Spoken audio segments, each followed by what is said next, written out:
ഇതാണ് ചെറുള എന്ന് പറയുന്ന സസ്യം. ഇത് നമ്മുടെ ദശപുഷ്പങ്ങളിൽപ്പെട്ട ഒരു ചെടിയാണ്. നമ്മുടെ ചീരവർഗത്തിൽപ്പെട്ട എല്ലാ ചെടികളും ഉൾപ്പെട്ട അമരാന്തേസിയെ എന്ന സസ്യ കുടുംബത്തിൽപ്പെട്ടതാണ് ചെറുള. ഇതിൻ്റെ ശാസ്ത്രീയ നാമം ഏർവ ലെനേറ്റ എന്നാണ്. ധാരാളം ഔഷധ ഗുണമുള്ള ഒരു സസ്യമാണ് ചെറുള. ഈ മൂത്രാശയ സംബന്ധമായ രോഗങ്ങൾ, കിഡ്നി സ്റ്റോൺ, അതുപോലെ തന്നെ മൂത്രാശയ രോഗങ്ങൾ എന്ന് പറഞ്ഞാൽ urinary infection, urinary tract infection എന്നിവയ്ക്കെല്ലാം നല്ല ഒരു ഔഷധമാണ് ചെറുള. ഇത് നമ്മൾ ആയുർവേദത്തിൽ വളരെയധികം ഉപയോഗങ്ങളുള്ളതാണ് ചെറുള എന്ന് പറയുന്ന ഈ ചെടി. നമ്മുടെ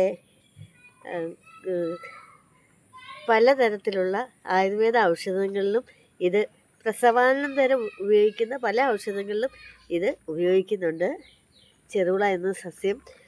അതുപോലെ തന്നെ ഈ മരണാനന്തര ചടങ്ങുകളിൽ, ബലിതർപ്പണത്തിലൊക്കെ ഉപയോഗിക്കുന്ന ഒരു സസ്യമാണ് ചെറുള.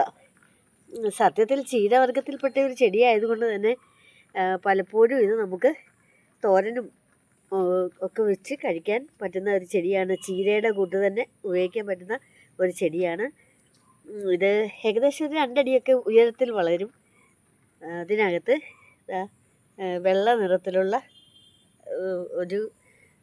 ഒരു കൂട്ടം പൂക്കളും അതിനുണ്ടാകുന്നുണ്ട്. നമ്മൾ ഇപ്പോൾ യൂറിനറി ട്രാക്ക് ഇൻഫെക്ഷനൊക്കെ നമ്മൾ ഉപയോഗിക്കുകയാണെങ്കിൽ അത് സമൂലമാണ് ഉപയോഗിക്കേണ്ടത്. സമൂലം എന്ന് പറഞ്ഞാൽ അതിൻ്റെ വേര്, ഇല, പൂവ്, കായ എല്ലാം ഉൾപ്പെട്ടതാണ് ഈ സമൂലം.